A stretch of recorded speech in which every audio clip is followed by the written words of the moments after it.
She couldn't even get in the house. Couldn't even walk in the house. So what did she do? She tweeted, "I'm homeless," and put up a tent in her front yard. But she still felt better. Yeah, as long as she stayed in the tent and forced Omar to decontaminate before he got close to her tent, she could maintain the level of improvement. Wow. And she became a mold avoider. So in the case of where you've lived in this environment for so long, and you've unmasked, you've come back, you've found out, it seems like my home and everything I own, I'm gonna have to start over. But that's for your own health's sake. Well, when you're in a really bad intensification reaction, that is, you've unmasked and now you're reacting to everything, of course the world feels like it's completely toxic to you. Go ahead, yeah. But if you can get through that stage for a couple months, bring down your toxin load, build up more tolerance, then you're not so reactive anymore, and it opens up new things. You find you can go places that were knocking you flat, and yeah, you can feel them, but they don't affect you quite as much. Interesting. And I call that getting higher on the power curve. The power curve. Yeah. Okay. It's like you're getting up to speed, you can process these toxins more efficiently, you can do it without so much pain, and the more you go, the more you get up on the plane, the more improvements. The faster you go, the quicker the gains. Wow. So there is hope. Sure. Absolute hope. Well, so what did that lady do? What was her name? Jen Brea. Jen Brea. Did she get rid of everything she owned? She just departed everything she owned. She kind of left it behind and went on the road. And because how important are things in life as compared to your health? What matters more? yeah. Right? If you don't have health, you can't really use those objects very much, can you? So what's the point? So, if you get to this situation in life and you find that maybe I didn't know it at the time, but now I do, I think I need to. So is there a strategy instead of getting rid of everything? Yeah. Is there maybe a strategy about how to work through that? Sure, the Army. So I don't have to get rid of everything. Or maybe I do, but the Army teaches this to everybody in basic biological warfare training. Okay, so this is back to that. Yeah, if you go out on a battlefield and are exposed to any of these really nasty agents, you're going to be covered with them. Right. I mean, all your equipment. Everything. So your gun. Right. Well, you have to sleep sometime. Right. You can't wear that gas mask 24 hours a day. You got to do something. So they set up decontamination zones and safe areas. And everything that enters the safe area goes through the process of decontamination. Okay. Now, if your weapon is covered with toxin. Agent Orange. Yeah, and it's going to kill you. Well, I'm talking about things that act on you much quicker than that. Even worse. Yeah. You need that weapon. You can't just throw it away. Sure. But neither can you have it. You can't sleep with it like you're accustomed to. Sure. Because normally you sleep with that thing. So what do? Well, you decontaminate and you keep it very close. And that was my strategy for possessions. If something was really bad but I needed to have it, I would just keep it at a distance and I'd use it for a short period of time and I would decontaminate afterward. So that way I could still have the use of some of these things that I didn't need all the time. You absolutely need. Right. So there's a family heirloom in my life. So I just keep it maybe in a separate part of the house that I don't need to. If you had a Rembrandt, would you throw it away? Heck no, I wouldn't throw it away. And what's the likelihood that these old paintings might have some issues? Yeah. Yeah. Right? In reality. You'd put it on the wall and you'd admire it from 20 feet. Right. So for those types of things in somebody's life, maybe they're going through phase one, they figured out, oh no, I come back to my home and I don't think I can keep anything that I own. The strategy is, okay, weed through the stuff that you really don't need. You really can do without. You can get new ones. And then the stuff that you can't, you had told us to put it in storage. Yep.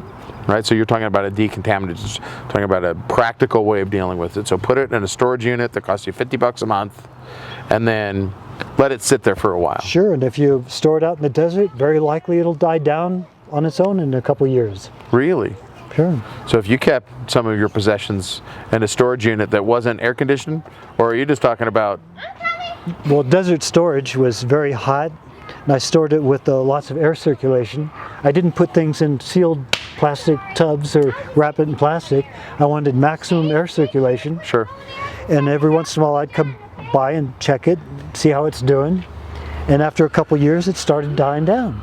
Interesting. So now all the stuff that I thought was going to kill me for sure, I still have.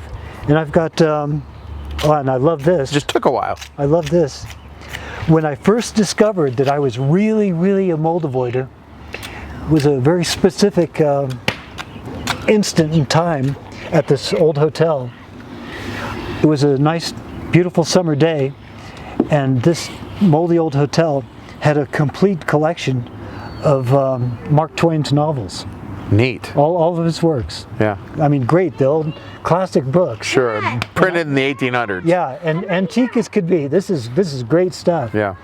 And I'm reading Roughing It Okay. by Mark Twain. Sure. And I was just enthralled by this book. And I'm sitting in this old hotel, and I know it's a beautiful day outside, and I should go outside and play, but this book is... Sure. And finally, I'm getting chills, and I feel terrible, and I'm just so weak and tired, and I'm going, what the heck? And I go, oh, okay, I'll put this book down for a little while. And I went outside, and I'm riding my bike, and I noticed, damn, the chills, you know, I feel so alive out here. And it's not just the warmth of the sun, I just feel so good out here. Energy is coming back in you. Yeah, and so as quick as it left is as quick as it came back. So I'm going back and forth going, why is it this place affects me so badly, and I get outside and I feel so much better? And it's got to be that mold, because I know from when I came into contact with those moldy newspapers, this is the stuff. This is what's doing it. There's no doubt in my mind. It's got to be that. The moldy newspapers. Yeah, the moldy newspapers. And then you discovered a book. Yeah, and so these books, you know, they mean a lot to me because they're like antiques. Sure. And it was the book I was reading at the moment I became a mold avoider. I still have it. It has no effect on me now. But isn't it still contaminated? Nope. So what happened? How did you so you put it in this desert storage? Yeah, well, I believe that these toxins do have a lifespan. They are durable. They do hang out a long time. But, you know, it's an ionophore. It's an ion ring epoxide structure, you know, a chain of molecules in a particular conformation held in place by their surface energy, just like the nanoparticles. But that'll dissipate. And all it takes is a couple of electron donors to get in there and break down the electrostatic force that's keeping this ion dipole, this ionophore, in its structure. And as soon as it lacks the molecular tension that keeps it in that shape, the structure just simply falls apart and the toxin dissipates. And I'm sure that someday the Army will develop a Raygun that will do this instantaneously. Sure. So don't throw anything away, because Yes, it may end up as soon as you do, damned if the Army won't develop a Raygun that a cures directed microwave weapon. Exactly. That takes it out instantly. Yeah. Wow. Well, so the strategy for that person who had just discovered this, they've got Unmasked, they come back, they get rid of the stuff that, look, I can replace it, that's no problem, that's just stuff, but these are the things I got to keep. So the best solution for that is put it in storage for a while. Yeah, and it's a fascinating experiment to keep in contact, to go back and forth to things that you knew were trying to harm you, so that you can use them as a gauge for whether you're improving or not, or whether they're denaturing or not. And the way I did this is I found other mold reactors, and we all did this simultaneously so that we could compare our reactions, so we knew it just wasn't our personal reaction, that the items actually were denaturing. So it does sound like it's valuable to create a community of this very same people that you call them moldies. Yeah. Right? So find moldies in your area. And it sounds like just with wonderful Facebook and social networking, that's really easy to do nowadays. Yeah. You can find moldies in your area and create a group of you to where you can start living this new mold intelligent lifestyle that really can help them out. Yeah, it's so affirming and so productive that really it's the only way to do it. I mean, to try to do